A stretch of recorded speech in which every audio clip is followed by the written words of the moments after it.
Okay, well, we're into triple figures and attendees, and it looks like the numbers are beginning to level off. So since we're at the appointed hour, we might as well get going.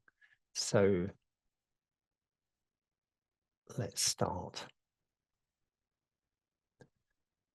And if I can find how to switch my camera on,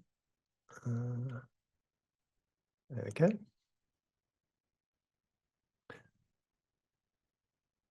Oops, sorry, slight technical problem here.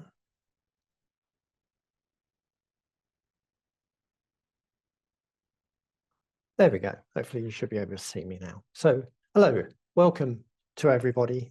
This is the third in our series of HESES webinars. If you've been with us throughout, then you'll know that this is the point where we do a little bit of housekeeping, so we'll whiz through that. My name is Roger Lear, and I work as a funding officer in the funding round team on the OFS. I'm not Will Howard, as it says there. Will's been called off to do other things, unfortunately, this afternoon. So if my link goes down, Graham, my Q&A colleague, will step in to take over. As you will probably see, if you're interested in this type of thing, the closed captions are available by clicking on the CC icon. And as always, we have to say that unfortunately, because the jargon that we use foxes it a bit, that some of it might look a bit strange. But if anything's unclear, then do please just write to us and we'll straighten you out. The event is being recorded as usual, and it will go onto our YouTube channel, and you can find the link to that via the event page, and I'll give you a link to that in a moment. As usual in this series, the audience here is meant to be those who are relatively new to HESES perhaps, or those who are coming back to it after a while. And as usual, if you want to ask questions, then you can do that using the Q&A feature of Zoom, rather than the chat, which is if you need to get in touch with any of our event staff for any reason. So please use Q&A rather than chat. And I should also thank again those that have taken the trouble to write in before this session to ask us questions about the content.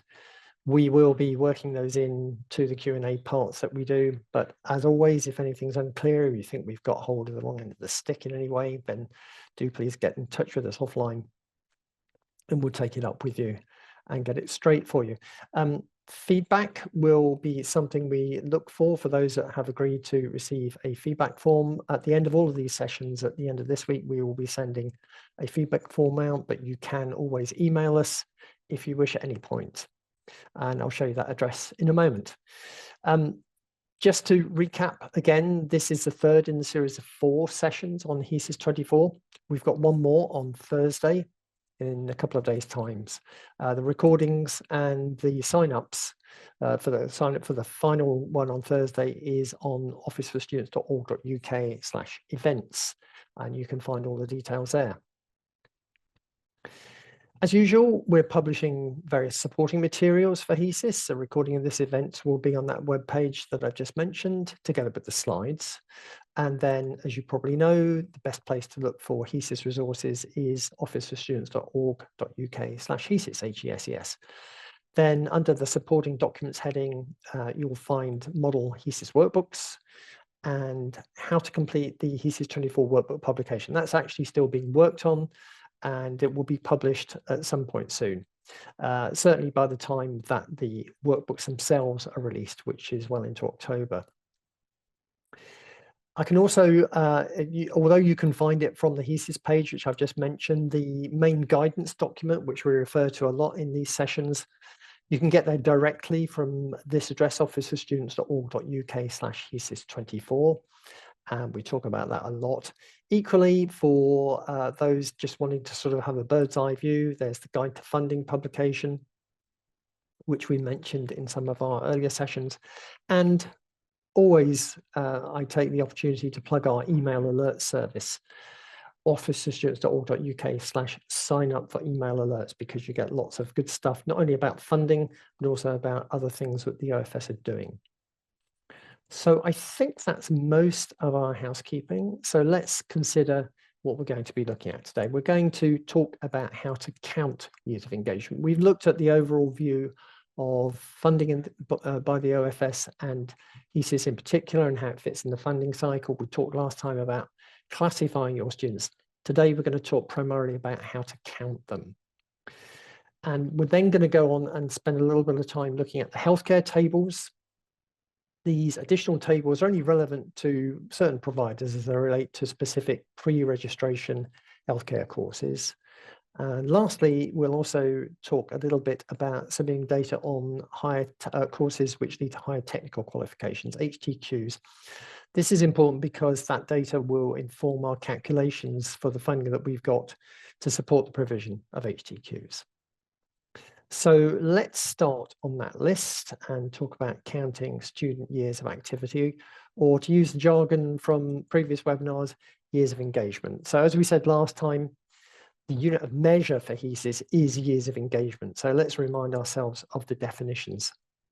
We'll start, in fact, with an engagement. So an engagement is a student's commitment to an educational aim, be that qualification or credit, and its realization over time.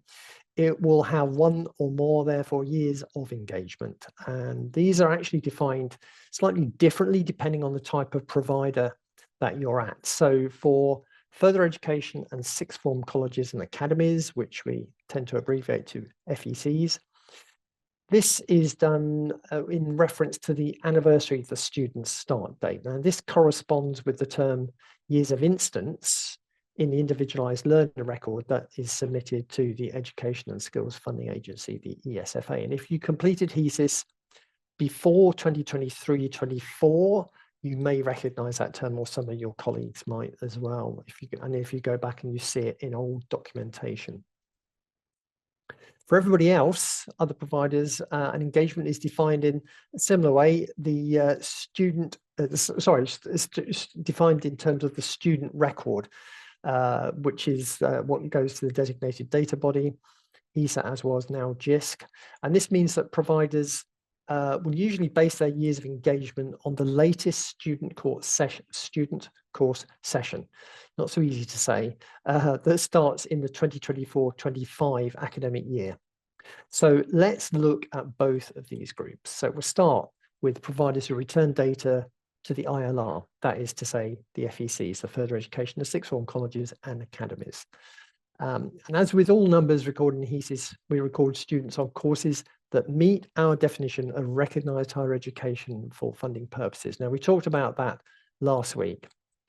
The first year of engagement is generated when a student begins studying towards a qualification. So, for example, if this is on the 4th of October, that's when their first year of engagement starts. Second and subsequent years of engagement for the study of the qualification will start on or near the anniversary of when the student first started studying. So for this student that started on the 4th of October, their second year of engagement will start on the 4th of October 2025, and so on for following years until they complete their course. The dates here aren't completely rigid, as we do allow minor variations because term dates don't always start at exactly the same point. But generally, we're looking at the anniversary of the start date. So it's important to know what that is. So remember that years of engagement are only countable if the following criteria are met. First, that a fee is charged. And exceptionally, as we said last time, it might be waived on an individual basis, but have a look at Annex C1 in the guidance for full details about this. Second, students cannot be writing up a thesis or a dissertation or something similar for the whole year of engagement. They must be actively studying to have a year of engagement counted. And then third, they must not have withdrawn within 2 weeks of starting the engagement.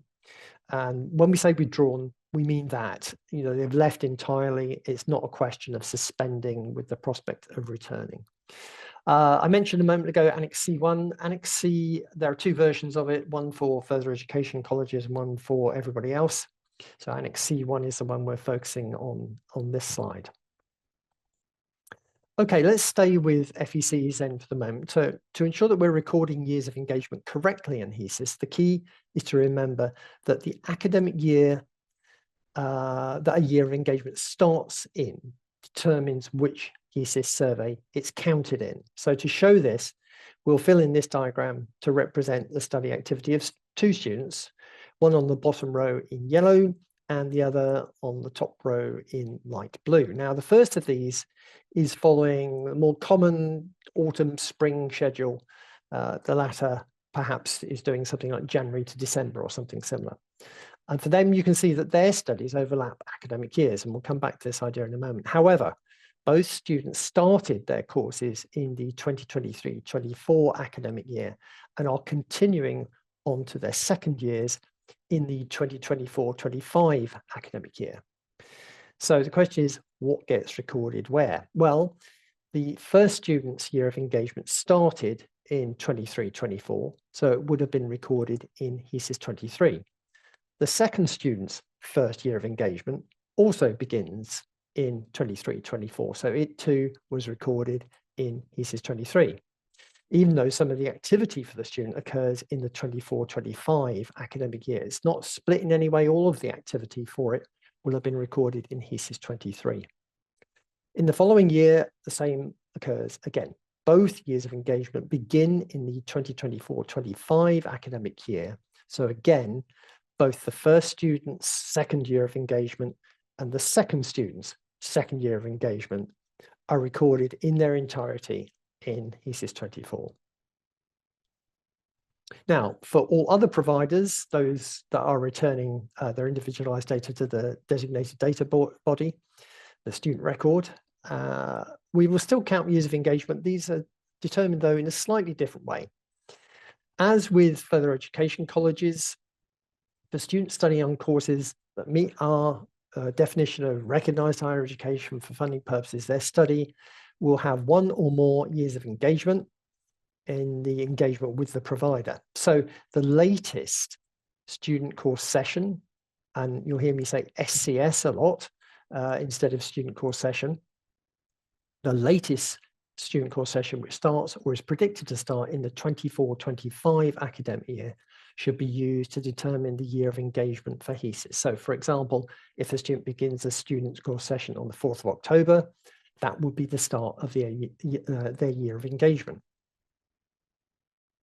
Second and subsequent years of engagement will be based on the relevant SCS student course session for that academic year. So if a student started their first student course session on the 4th of October 23 for the 23-24 academic year, and their second subsequent second student course session is beginning on the 28th of September 2024 for the 2024-25 academic year, the year of engagement would start on that date, the 28th of September 24. And we'll say the same here as we have for we just have for further education colleges. We don't count all years of engagement. We only count them if a fee is charged, much as you saw a moment ago. As again, I said earlier, might be waived on an individual basis, but Annex C2 will have more details on that. Students mustn't be writing up for the entire year. They must be actively studying to have that year of engagement counted, and they must not have withdrawn within 2 weeks of starting the engagement. And same remarks apply there about withdrawal. It's leaving completely. It's not a question there of suspension.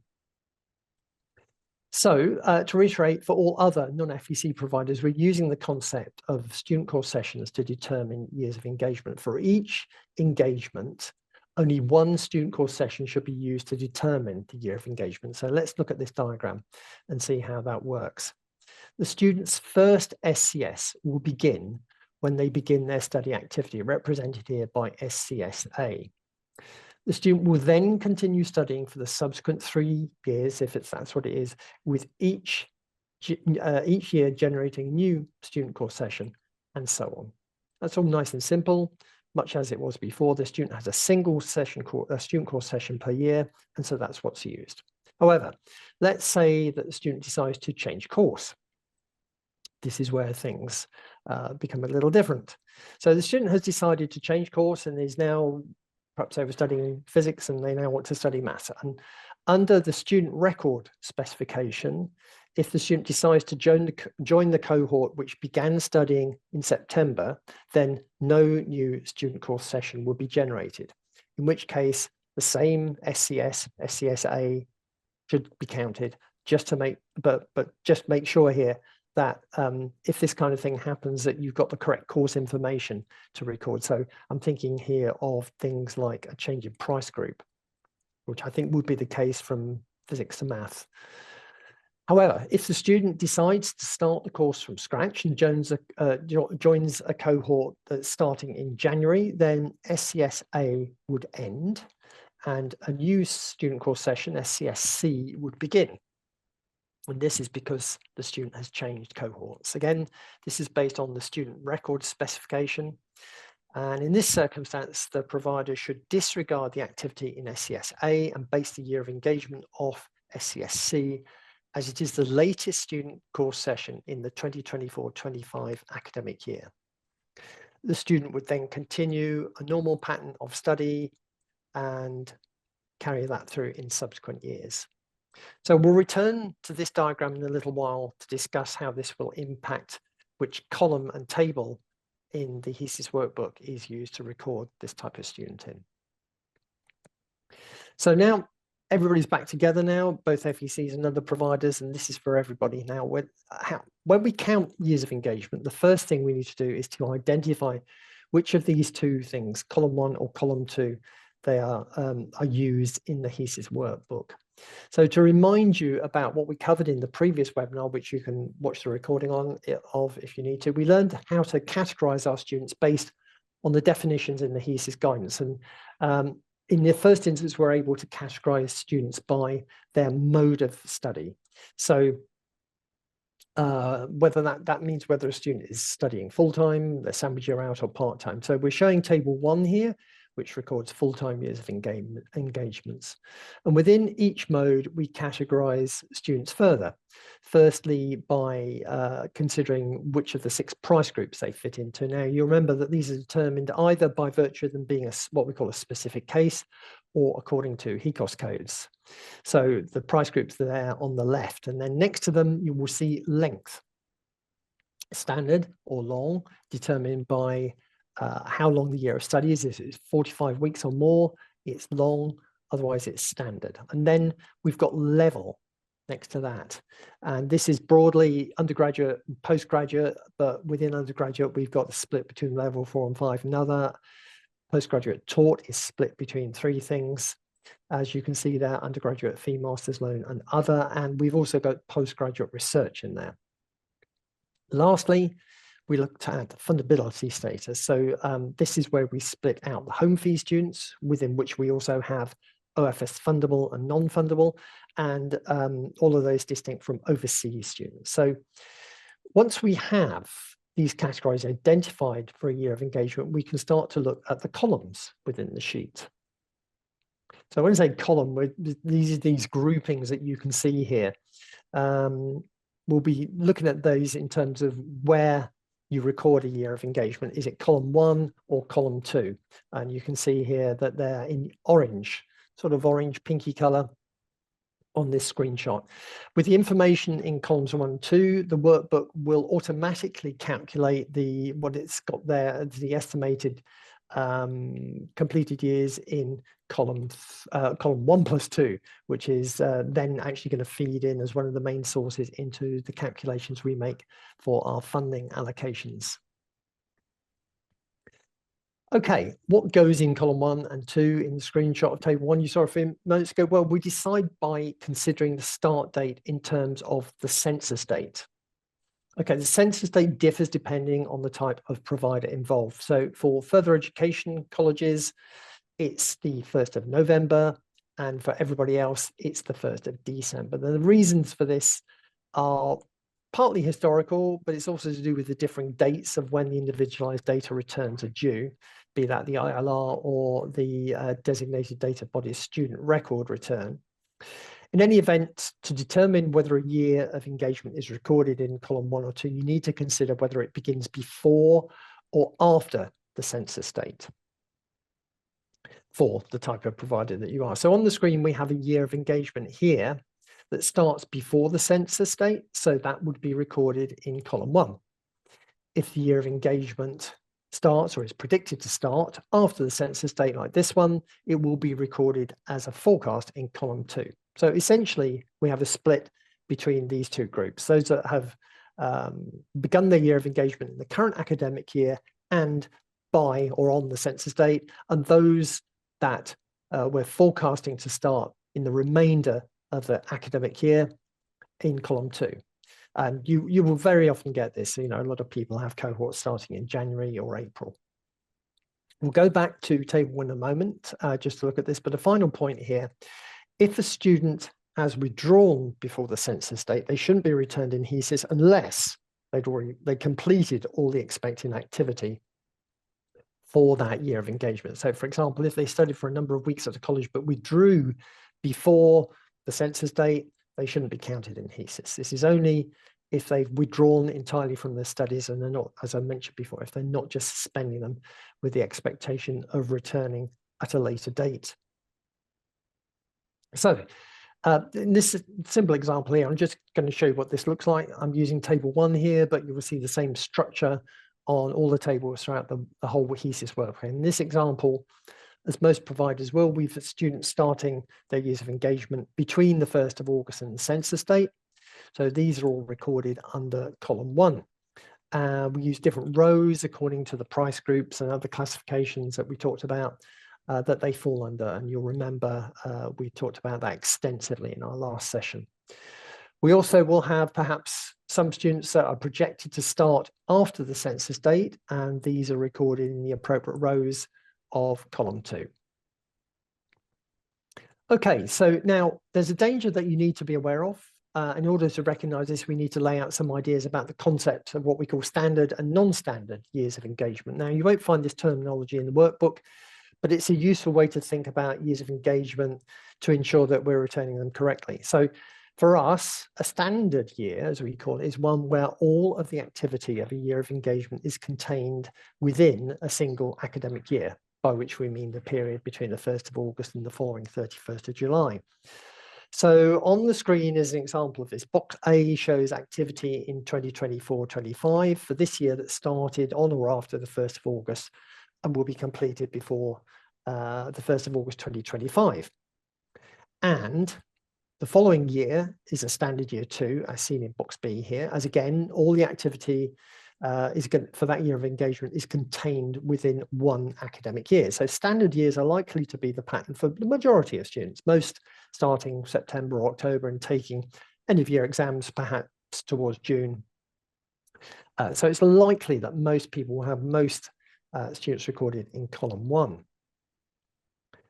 Here we can see, though, an example of a non-standard year. And this year, depicted by box A, shows that study activity starts in January, after the census date. So because of this, on the last slide, they are also going to be recorded in they will be recorded in column 2. So what's different here is that the students' activity runs from January to December, following a calendar year pattern.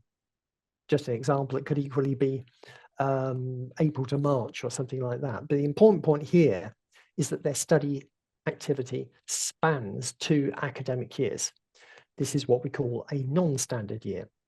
The same pattern is repeated in box B. Their second year of engagement starts in the following January on the anniversary, or near enough, of the first, and it finishes in December, also spanning 2 academic years. So this is where we need to be careful. And on the next slide, we'll see why. So let's just rewind a bit. We've seen that the year of engagement shown in box A is non-standard. Because of the pattern of study, the student will still be studying on their 23-24 year of engagement on the HESES24 census date.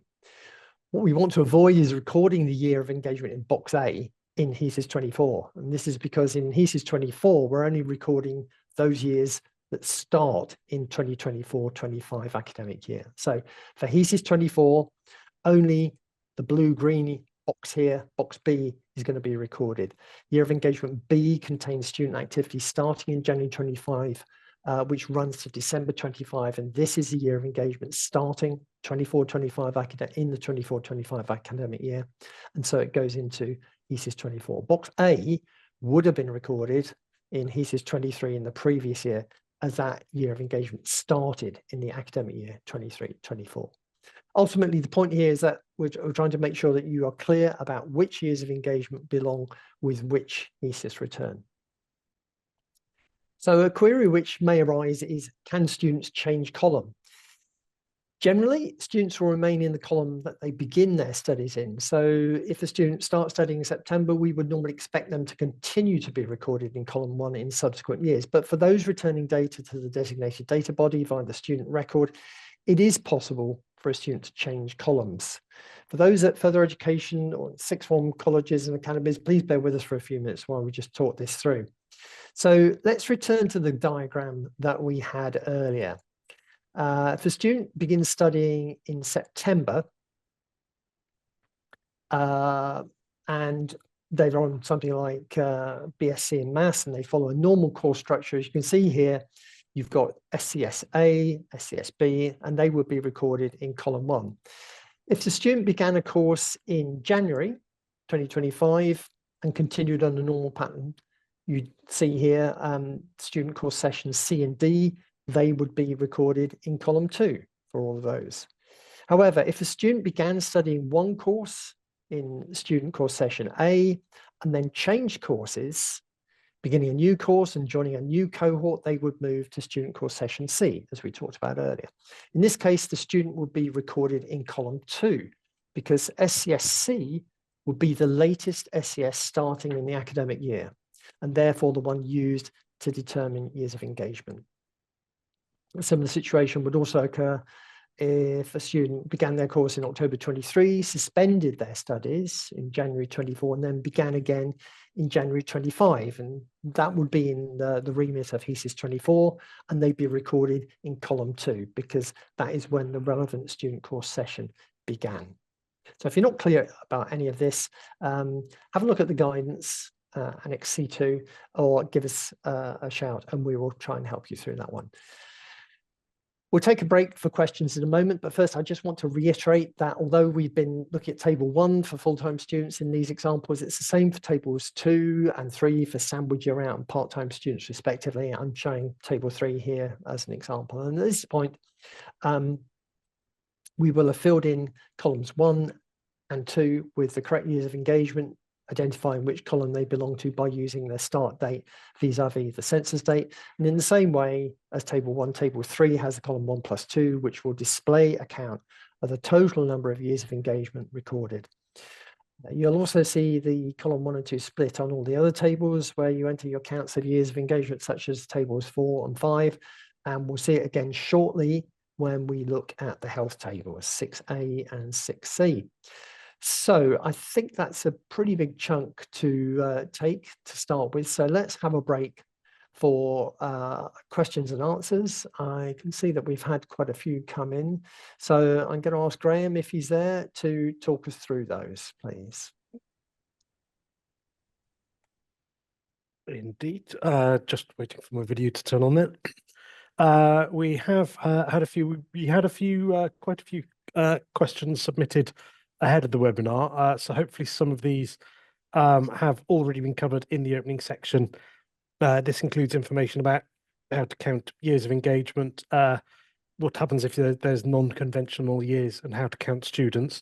If those questions haven't been quite covered by what my colleague Roger has covered already, please just add a question into the Q&A box, and we'll get to it in the later Q&A sessions when we come back to me. We did have another question about the forecasting element, which I think has been mostly covered so far. But obviously, in terms of when it comes to forecasting in HESES, you don't know exactly who you are going to have in the rest of the academic year after you're initially submitting, but you should be able to make a reasonable forecast based on your historical data. So you know the number of students you've got from previous academic years who are going to be continuing, you know historically how many of those, what proportion will continue, and where you are recruiting new entrants onto courses that start later in the year, historically what that kind of recruitment is, and where you've already got students engaging in terms of the recruitment, how many of those will convert into actual numbers on the course. So it's a case of using all that data to make a reasonable forecast when you're submitting your HESES24 for what you think the picture will be come the end of the year in terms of the recruitment. We've had a question from a provider about where years of instance and years of engagements don't align, and anything about course session counts. Usually, for those providers that do return data to GIST, because obviously with student course sessions, we expect providers to return the numbers based on those student course sessions, and we usually expect only one student course session to start within the year, and that would be the one that is returned. Obviously, there may be student course sessions that continue on from a previous year, but those aren't starting in the year. And we do have guidance in the HESES publication about where a student might have multiple student course sessions starting within the year and which one of those to be considered to return in the return. I think I would recommend checking through that guidance. That's Annex C2, paragraph 13. And obviously, if it doesn't quite cover the scenario you're thinking, if you can contact us through the emails provided through the webinar, and we can hopefully detail out based on the particular courses in question. We've had a question regarding which apprenticeships to include. This was covered in the session last week about categorizing students, but essentially when it comes to apprenticeships, the activity within the apprenticeship that meets the definition of recognized higher education should be counted. So any that meets the definition should be included in HESES. We've had a question about those on credit accumulation programs, and which of those should be included. Basically, those that are either doing courses via credit accumulation or those that are on fully flexible programs. I'm just trying to find the particular paragraph. Paragraph 9 is one of them. Paragraph 8 covers those on fully flexibles. Those where students are on programs that meet those, those are considered a single engagement. So basically, we expect providers to return activity in HESES based on what they consider will be the single engagement for the year. We've had a few more questions, which I think have kind of been covered, but we'll go through. One about where if a student didn't withdraw within 2 weeks, but did withdraw before the 1st of November, should they be included? The answer is yes, where the student has withdrawn from the course on or before the census date without completing their study intentions within the year of engagement, they should not be returned in HESES24. We've had another question where students withdraw on or before the census date, and does that include those that interrupt? Annex C2, paragraph 15 covers that, and basically it clarifies that only where a student has withdrawn are they to not be returned. Students who suspend studies, which obviously includes those that interrupt, they should not be treated as having withdrawn. So obviously they may be included, subject to meeting all the other criteria. And the last question for this particular session, we've had a question about whether or not students on higher apprenticeship knowledge, skills and behaviour aims, such as Z 0002030, and whether or not they're included. I believe the answer to that one is no, because obviously only the activity that meets the definition of recognised higher education for OFS funding purposes should be included. We make a list available regarding the learning aims codes that are included and those that are excluded, and those with Z codes are pretty much on the list of those that are excluded. We will be making a list of the 2024 version available on the HESES web pages, the supporting web pages for HESES, in mid-October, based on the information available from Lars. It's not available at this time because colleagues are working on it, and they're obviously working with colleagues at the ESFA, because obviously there's been various changes this year, such as the inclusion of ECOS codes to Lars. But at this time, to begin work on identifying courses, the list from 2023 is available under a drop-down menu at the bottom of that page. So I would begin reviewing that at this stage. And that should hopefully help you get most of the way ahead of us making the latest version available in mid-October. Those are all the questions I've got for now. We have had one more regarding where students withdraw and how that might relate to other OFS metrics such as non-continuation. I will need to look into that one, so I'll look into that one and come back in the next Q&A session. So for now, back to you, Roger. Thank you, Graham. Yes, I can see that even as you're speaking, even as I look, another couple of questions have come in. So we're keeping you busy today. So thanks everybody for all of those. We will look to work through those and get answers for you. So I mentioned earlier that for further education and sixth form colleges and academies, getting their column 1 numbers into tables 1, 2, and 3 has a slightly different route, and we're coming to that now. So if you're not in that group of providers, do please just bear with us for a few minutes, because this is something that we need to cover for the FECs. And that something is the thing that we call the courses table. So this will only appear in the workbooks of those colleges. All other providers, you record your column 1 students manually in the way that we have just been discussing for tables 1, 2, 3, and 5. But in this screenshot, if you're one of the colleges, you will probably, well, you should see this in your workbook. This screenshot, I'm afraid, even sort of making it fairly small, we've had to truncate the image on the right here because there's just so much in it. You should get the idea here from what I'm going to say, I hope, as to what goes on here, and we'll zoom into different parts as we describe. It all starts on the left, and you can see the column there I've highlighted. Perhaps you can't see that the heading there is learning aim reference, and the learning aim reference numbers there, these are corresponding student, sorry, you have your corresponding student numbers entered on the right, then automatically feed through the workbook into column 1 of tables 1, 2, and 3 according to the mode, and then into table 5. So that's the table, the enter, excuse me, the data entered under the full-time column here, which is circled in red, will populate column 1 of table 1, and then next to that you have sandwich year out, and any information put in there will populate column 1 of table 2, and so on for part-time.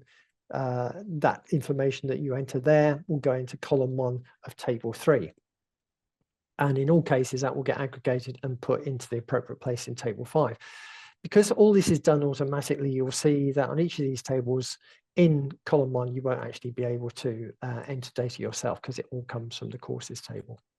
So let's look at this in terms of some bullet points, and then we'll zoom in on the different parts of the table. So remember, the courses table is only going to appear in the workbooks of further education colleges and sixth form colleges and academies. It's only used to record years of engagement which start before the census date, hence the column 1 link.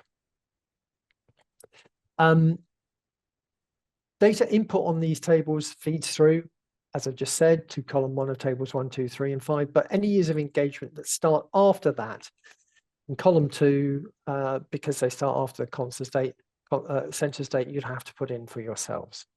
Sorry about that. There are technical reasons for this. These years of engagement, though, on the courses table are recorded at course level by using the learning aim reference. And to achieve this, we take a snapshot of the data in the Education and Skills Funding Agency's Learning Aim database. And that gets built into the workbook. So that data is used to automatically show all of these attributes: the course title, the price group, the level, the length, from the information about the learning aim that you've entered. Some of that data can be overwritten, such as price group split ratios when they're needed to be entered, and the course level. There are certain circumstances where you might need to change that.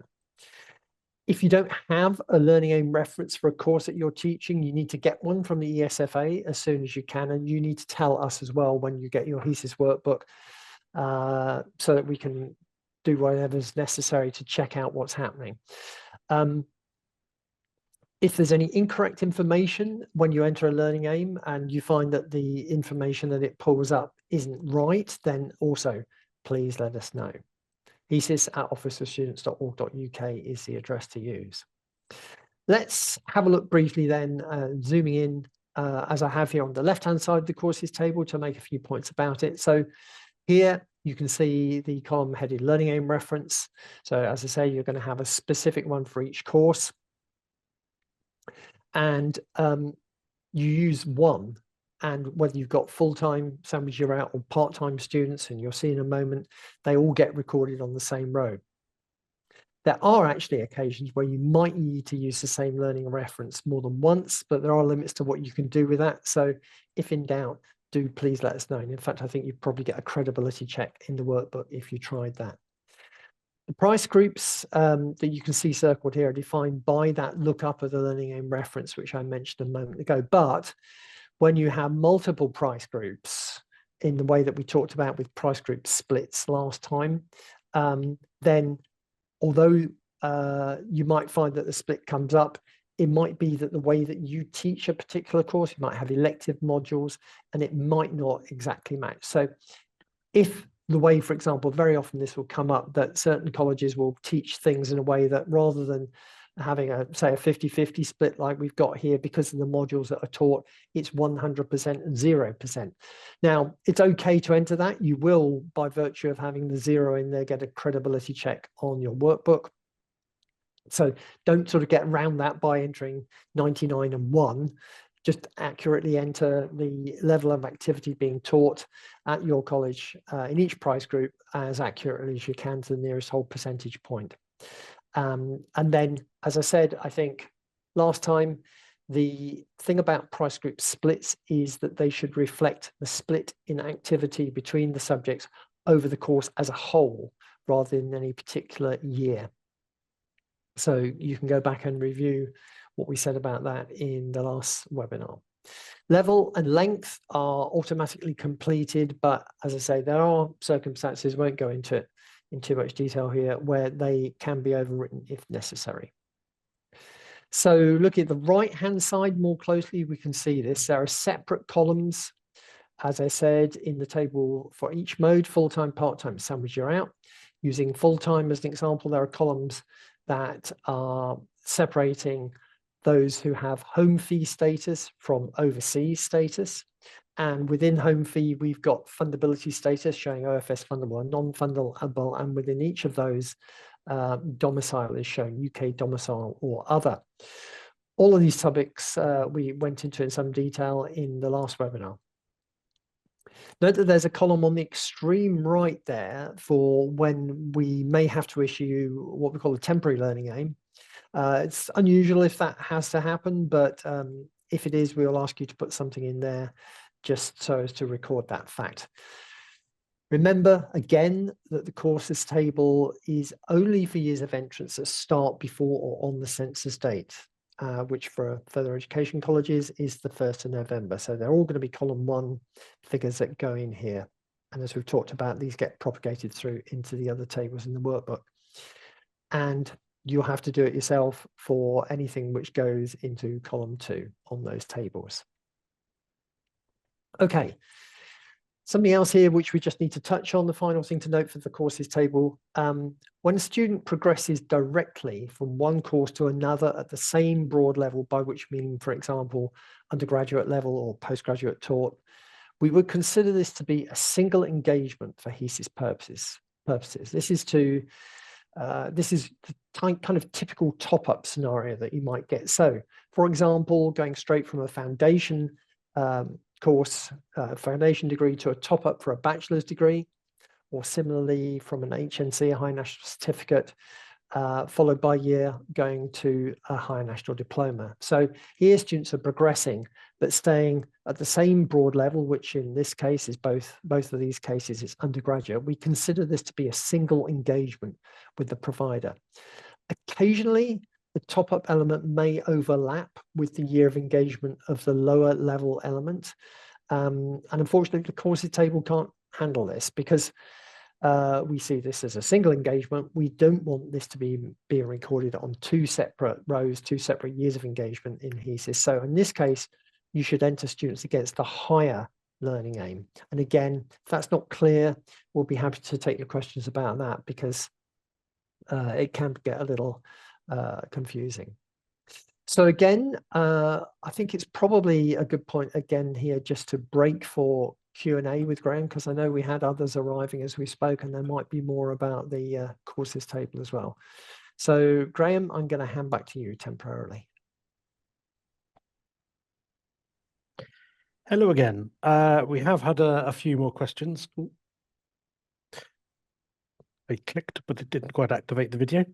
We have had a few more questions regarding the question about where a student has withdrawn and they're not included in funding calculations. How are they considered in other OFX metrics? Basically, what we would recommend is to compare the methodologies in the various published technical documentation that is available on the relevant sections on the OFS website, which may be for things such as the student outcome and experience measures. And if there is any particular scenarios you have in mind relating to students that you may have that may trigger on either side, please email them into the HESES inbox, and either ourselves or our colleagues in other teams here at the OFS will get back to you with an answer on how they are affected by those relevant algorithms. We've had another question regarding whether or not the use of forecasts in HESES has ever led to funding clawback. Yes, there is the potential for this to occur. Basically, we have a process known as the reconciliation, where at the end of the year, we review the individualized data against what was earlier produced in HESES. We do a recreation, which we call the HESES comparison, which recreates a HESES using the data from the individualized data. And then we compare that, and we may select providers based on significant differences, which could be either significant headcount differences or funding differences. And we basically, where providers are selected, they go through the reconciliation exercise, which could potentially lead also to some audit activity from our data assurance team.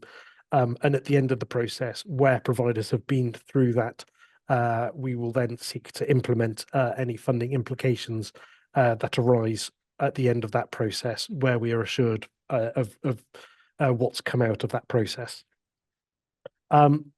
We've had a question about how a provider would deal with a student returning from an agreed break to complete their first year in January 25, a short year from January 25 to June 2025, and then continuing on to their second year in September 2025. I'm assuming rejoining their equivalent program that they were on, the cohort. For a college, sorry, basically the activity would be based on their year of engagement. So obviously, given the short year, they would be potentially be returned as part-time, and that would obviously depend on their the start date for the year of engagement. For other providers, this would obviously be based on their student course session. So obviously they have a student course session starting January 25 effectively, that would be running to June 2025. So they would be returned in HESES 24 based on that activity. And then obviously for HESES 25, they would be returned based on their student course session in that year, which would then obviously be the full year from September 2025 to June 2026. So obviously it could be, particularly for the other providers, that a student may switch both between columns in HESES and modes, because obviously they could move from column 2 to column 1, but also from part-time to full-time, depending on the level of activity that is to be returned and whether or not it meets the definitions in HESES. We've had a question about column 1 and column 2 and what should be returned obviously in the price group, and whether or not repeating students are needed in column 2.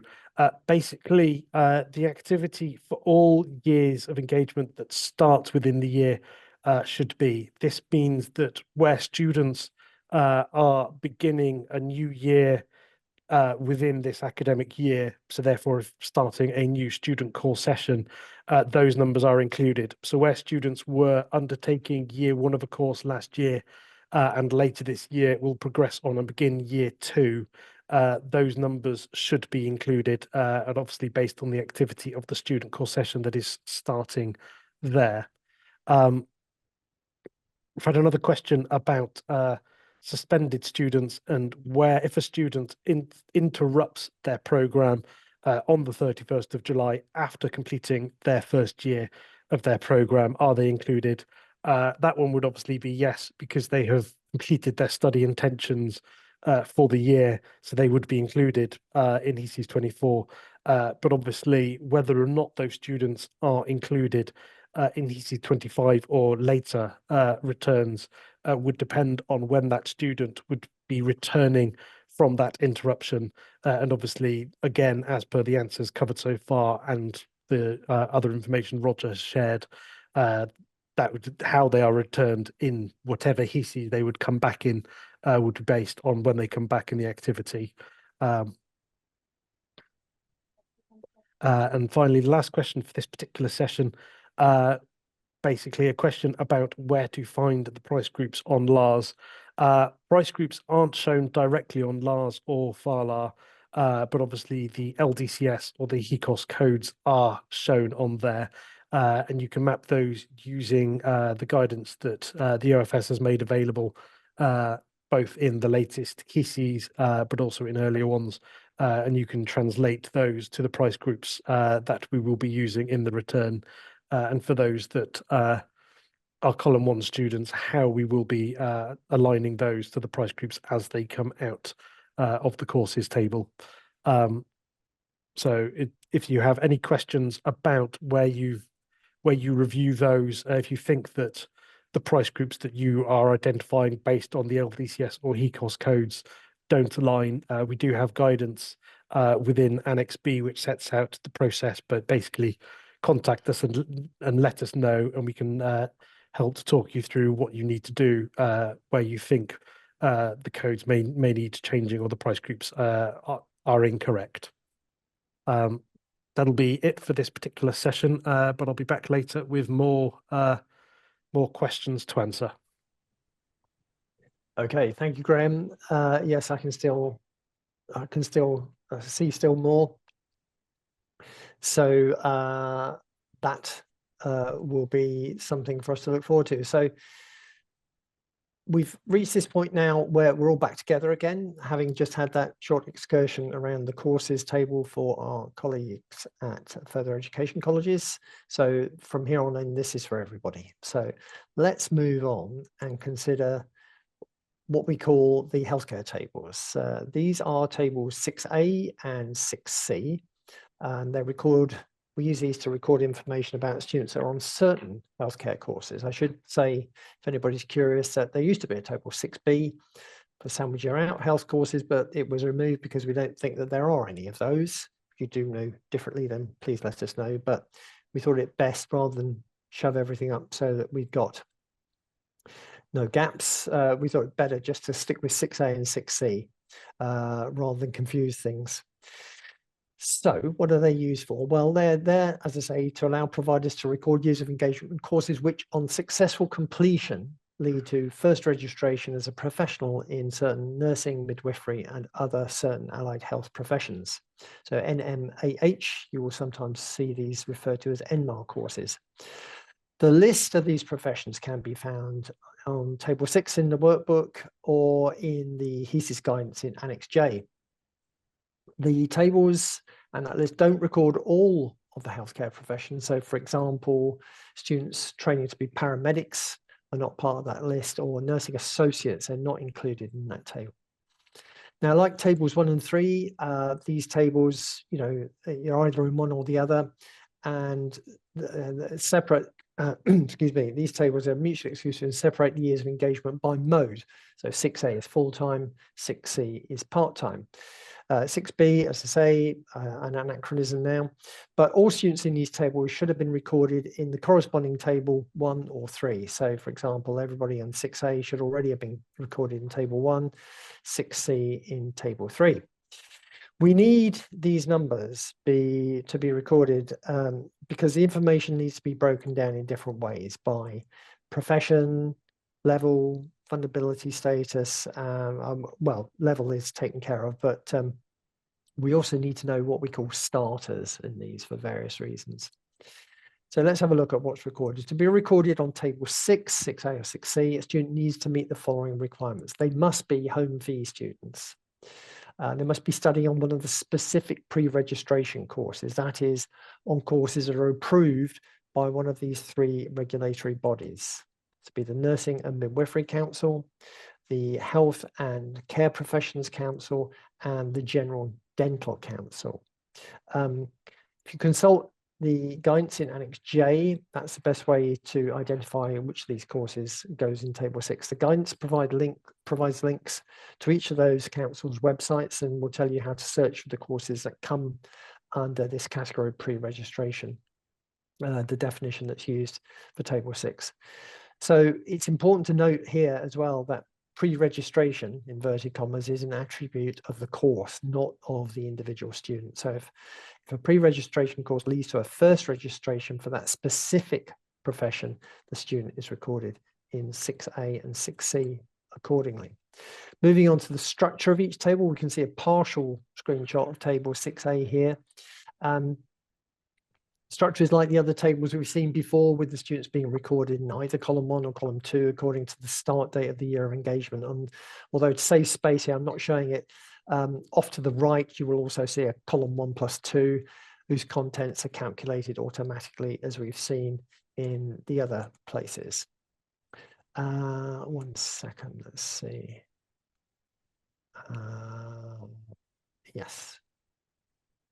Okay, and each of the usual column headings, the analysis is slightly different. Remember, health tables are only for home fee students, so we don't need to get too fancy here. We just split these between OFS fundable, non-fundable, and then to the right of those, you can see starters. The leftmost column here on the sheet is for the profession, and we show the price group in there as well. That's included in brackets, and this is just part of the list that I'm showing here. They're all shown in the workbook, and they are also listed in completing the HESES24 workbook, the document that I mentioned at the beginning. This is the thing which takes you through how to complete the workbook table by table, row by row, column by column, and that will be released as we get closer to the date of the release of the workbooks.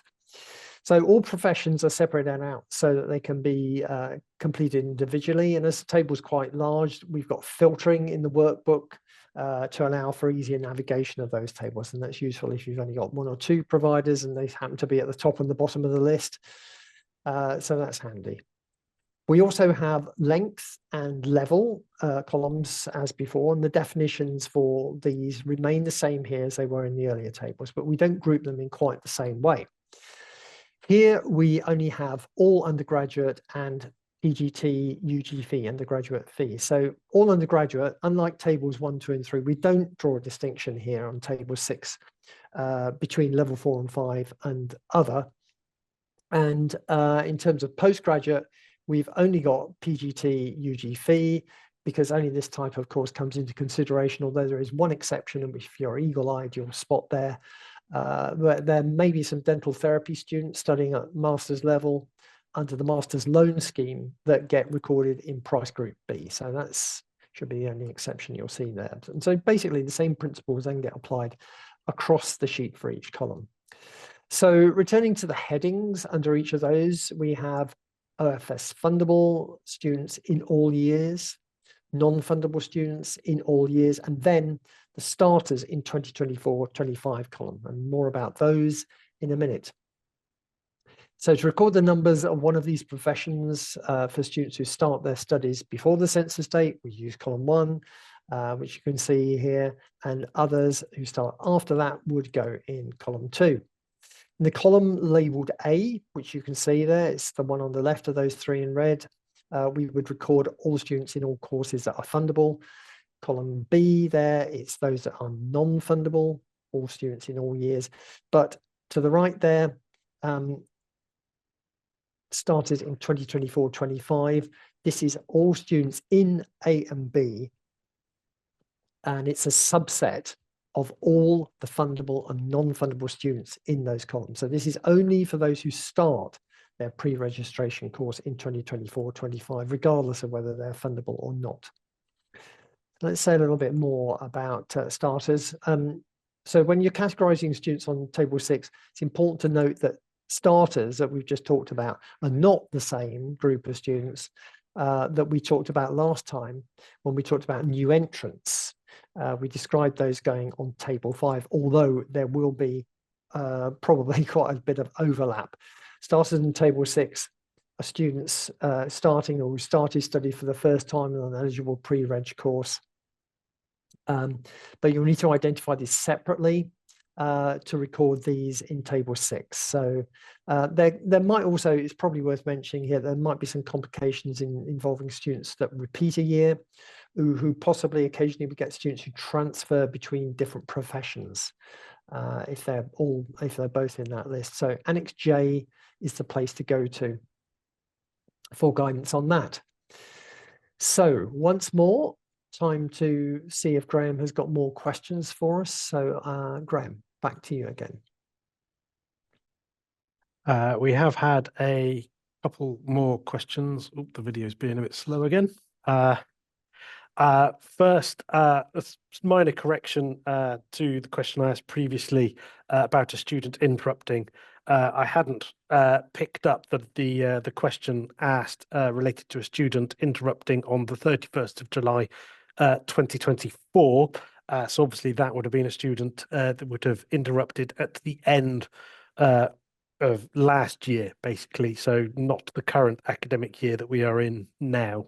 Obviously, the question was sort of why would they be in HESES24, and obviously the answer is that they wouldn't unless they would be unless the provider would be expecting that student to return at some point later this academic year to continue any activity. But if they're not expected this academic year, then they may be in HESES25 or beyond. We've had a question regarding the reconciliation that I mentioned before, and whether or not that works both ways. The answer is yes, it does work both ways. I mean, obviously we do select based on the scale of the difference from what was originally made, and this can be both positive or negative. Obviously, historically, we usually see where providers have over forecast and then under recruited, but there have been rare occasions where providers have got it wrong the other way and been selected for the exercise. But obviously, in terms of the OFS, we consider it both ways, because either way, we are looking to ensure that the funding that we do deliver out to providers reaches the appropriate providers. So where providers were originally underfunded because they had under forecast, if they go through the reconciliation exercise, they will end up getting the funding that they should have had to enable them to appropriately support their student population. And obviously those where we claw back the money, that goes in to hopefully be redistributed accordingly as part of funding allocations. We have had a question about mapping LDCS codes and HECOS codes to price groups. Basically, at the moment, you can access the HECOS codes associated with the learning aim in the LARS download. I think at this time, I haven't checked myself today whether or not it's on the wider FALAR. Certainly, you can access it in the download that you can make from the website. And you can map those across using the HESES guidance to the relevant price groups. And I understand that there are plans within the OFS to publish the mapping that we have used to generate the HECOS codes in the LARS sometime soon, although at this stage it's not confirmed. exactly when that will be. Our colleagues are working. It is basically ongoing work in that area. And obviously, we would like to stress to colleges that it is important that they review those as early as possible to ensure that they are correct and that they are satisfied that the mapping has been done appropriately. And obviously, where there are any differences, to contact both ourselves and also the ESFA regarding the changes that may be needed for accuracy. So letting ourselves know and beginning the process with the ESFA for getting those corrected. And that's all the questions we have at the moment. Okay, thank you, Graham. Well, we're approaching the last lap now, so I think we'll have one more chance to go to Graham in a few minutes' time. But for the time being, we will press on. And this time, we're going to look at higher technical qualifications as promised. These go in table 5. So let's first talk about what they are here. So a relatively new qualification, which first saw light of day in 2022-23. For HESES24, we're collecting information on the number of years of engagements for HTQs, and this data will be the foundation for calculating the additional funding allocations that we've got set aside for the provision of courses leading to these qualifications. Now, they're all at level 4 and 5. However, in order to be classed as an HTQ, the course must be designated as such by the Institute for Apprenticeships and Technical Education, or IFATE as it's known. It's important to note that just because the course meets the requirements to be an HTQ, it still needs to be approved by IFATE and listed on their approved list for 2024 before it can be included in HESES. So see the IFATE's website for their list of approved courses. So let's look at table 5, and you'll remember this from the last webinar, and you'll remember that it's got 3 sections, another wide table here. Don't worry, we're not going to look at all of it again, but I will just remind you that section A here, which is circled, has columns 1 and 2, those 2 again. They show all the years that are recorded in HESES24, and you'll remember from last time that they're analysed in a slightly different way than tables 1, 2, and 3, but essentially all the numbers that were used in columns 1 and 2 across tables 1, 2, and 3 will be aggregated in a slightly different way in there.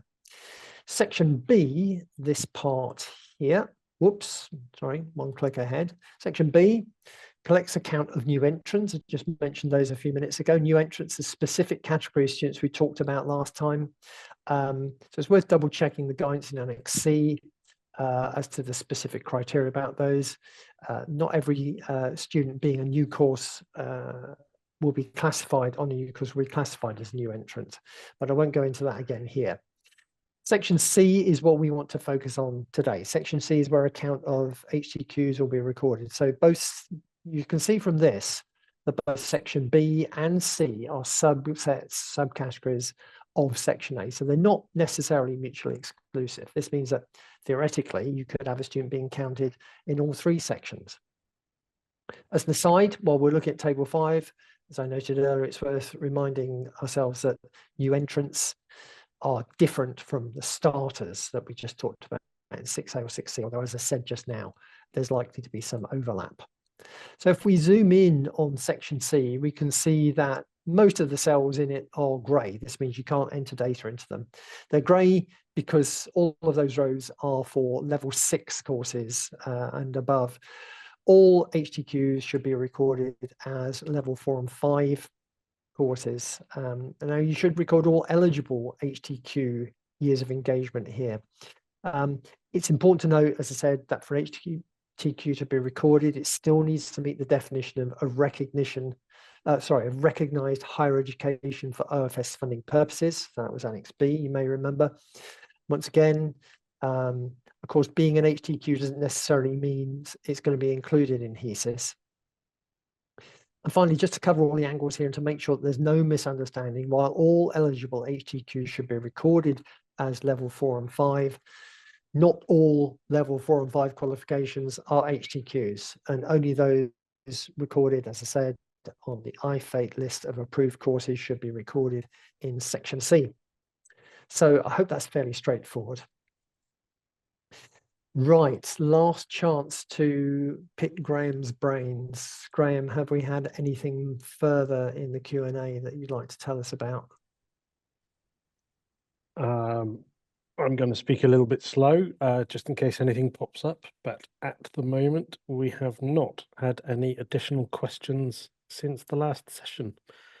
So again, as I mentioned throughout, obviously, if anyone does have any questions that may arise following the webinar, contact us at the email addresses provided, and our team are here to help. Yeah, exactly. Thank you. And so can I ask my backroom colleagues to actually put in the HESES mailbox address in the chat for people to refer to? I've already got a few links in there which you should find useful. And while that's happening, we'll just continue briefly to show you a list here of the various annexes in the guidance which you'll find useful. You remember that I said that Annex C on defining and counting years of engagement is split in two nowadays between C1 and C2 for those of you at further education, sixth form colleges and academies, and those at other providers, depending on which it is. This is only to account for the different sort of nuances in the way that years of engagement are counted. Pretty much everything else that you see there applies to everybody. So let's just take the opportunity to do a little bit more of a recap here on what we've been looking at today. So we've talked about how to count student years of engagement in HESES. We've looked at how to complete the healthcare tables, tables 6A and 6C. They're only relevant for certain providers, as we said, to allow us to gather information on specific pre-registration healthcare courses. And last, just now, we've been looking at how to submit your data on higher technical qualifications, which will help us inform our calculations on the funding that we have for those. So we've got one further session in this series, and that's on data verification and multiplication factors. And that will be on Thursday, on the 26th. And this will cover how to obtain and submit your HESES24 workbook from the OFS portal, and then how we will do data verification on what you've given us in your HESES return. And then also, those of you who have been here from the beginning will remember that this, on this occasion, HESES is incorporating the ability to make representations on your multiplication factors, something that we started last year. So that will be addressed in some detail in the session on Thursday. And as before, you can find details of this and how to sign up on officeforstudents.org.uk/events. As I leave you, I'm just going to remind you that officeforstudents.org.uk/HESES is where you should go for all things HESES. It all hangs off there. HESES at officeforstudents.org.uk is our email address if you've got questions. And the YouTube channel here, we don't normally quote this, but there's HESES stuff in there and lots of other good stuff about the OFS, so you can check that out as well, youtube.com Office for Students. So I think that has brought us to the end. So thank you all very much. I should just express my admiration for one attendee who messaged to say that I had to leave because of a fire alarm earlier on, but they came back, and I hope you didn't miss too much. And if you want to check out the recording in a few days' time when it's put on the website, then you can catch up with what you missed. And if there is anything that you're not clear on, and this goes for everybody, of course, then do please let us know. But thanks for being here today. Take care. We hope to see you on Thursday. Thanks a lot. Cheerio.